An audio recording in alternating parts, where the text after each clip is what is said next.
Good morning mga ka-BTV. Kumusta na mga ka-BTV? Pasensya na at tayo ay nagkaroon ng kaunting karamdaman mga ka-BTV. Kaya ngayon lang tayo ulit makakapag-update. Grabe na po mga ka-BTV ang nangyayari dito sa ating bansa. Talagang grabe na ang kakapalan ng ating namumuno sa gobyerno at ang mga alipores nito. Sipin mo, open daw na makipag-usap siya sa ating VP Inday Sara. Paano ba? Para daw sa pagkakaisa. Noon, mga ka-BTV, anong sabi nila? Unit team. Pero anong ginawa nila? Sinira nila yung unit team na sinasabi nila. Tapos ngayon, dahil hindi bumababa ang ratings nitong si VP Inday Sara, open na naman sila na makikipag-usap kay VP Sara for the sake of pagkakaisa. Mambubudol ka na naman, BBM. Mambubudol na naman kayo para lang mahatak nyo na naman ang supporter ng mga Duterte sa darating na 2028 election. Style nyo na talaga yan.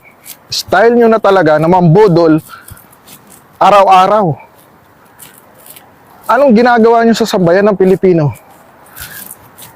Ninanakawan nyo na nga. Gusto nyo pa pagtipirin. Nasamantalang ang mga kinukuha nyong pondo ay galing sa taxes ng sambayan ng Pilipino. Tapos ngayong darating na Pasko, ang gusto nyong mangyari, 500 para sa Noche Buena. Pati yung pagkasiyahan ng sambayan ng Pilipino, gusto nyong kontrolin. Para ano? Para hindi kami gumastos ng malaki para sa sarili at sa mga pamilya namin ngayong darating na Pasko. At para lang maidagdag sa tax na inyong mga ninanakaw. Tapos ano ngayon? Sa BICAM, sa budget ng 2026, anong nangyayari? Itong si Vince Dizon, hindi malaman kung ano talaga ang desisyon niya. Sabi niya, bawasan ang budget ng DPWH.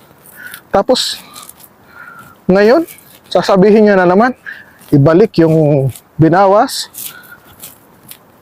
sa budget ng DPWH. Tanong ko lang sa'yo, Vince Dizon,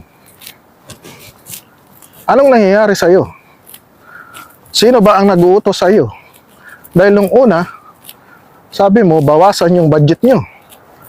Tapos, binawi mo at gusto mong ibalik yung budget na binawas sa budget ng iyong departamento. Ano yan? Nagpapahalata ka naman na mayroong nagdidikta sa'yo sa paiba-iba mong desisyon. Kaya talagang kahit na i-live mo ang BICAM na to, gagawa at gagawa ng paraan tong mga tawatan na to. Ano nang nangyayari sa ating gobyerno? Umpisa sa namumuno at sa mga nakapalibot dito. Halos pare-parehas na ang kanilang desisyon mga ka-BTV. Kung napapansin nyo mga ka-BTV, itong dito ay secretary natin na si Roque, sasabihin niya 50 pesos budget para sa isang college student ay kasya na daw sa isang linggo.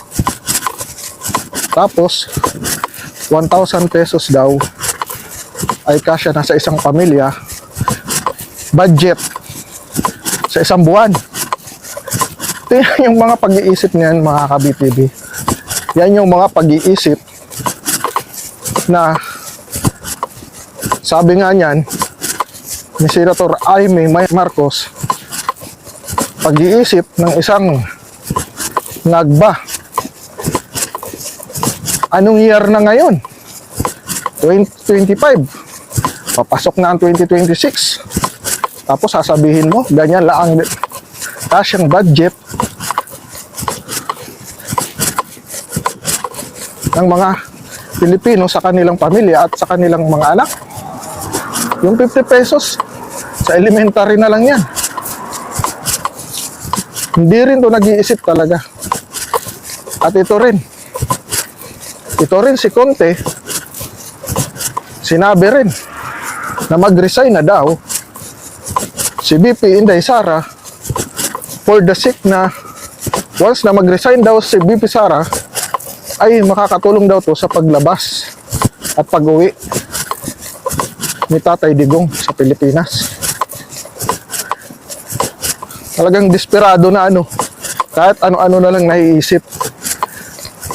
Dahil hindi nila matalo-talo si VP Sara kung ano-ano lang naisip ng mga to.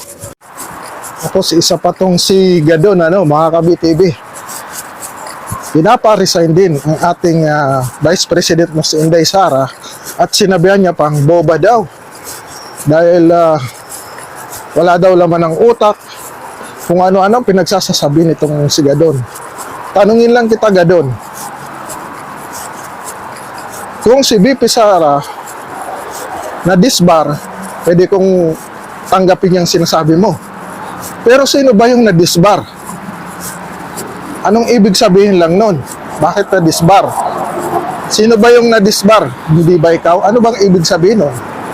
So, yung sinabi mo kay VP Sara, hindi ba pwedeng mas bagay na sabihin para sa iyong sarili? Gadon? Ha? Grabe na ang kadesperaduhan itong mga tuta ng gobyerno. Talagang gusto nilang pag-resignin si VP Sara na samantalang ang kanilang mga puon ang trilyon-trilyon ang kinuha sa kaba ng bayan. Tapos si VP Sara ang gusto niyang mag-resign. Bakit? Natatakot na kayo na pag si VP Sara ang maging presidente sa 2028 ay wala na kayo dyan sa mga posisyon nyo. Hanggang dito na lang po mga ka-BTV ang ating reaksyon sa mga isyong may init dyan sa Pilipinas. Always remember po, God is good all the time. God bless us all. BTV React is now signing off. Bye-bye.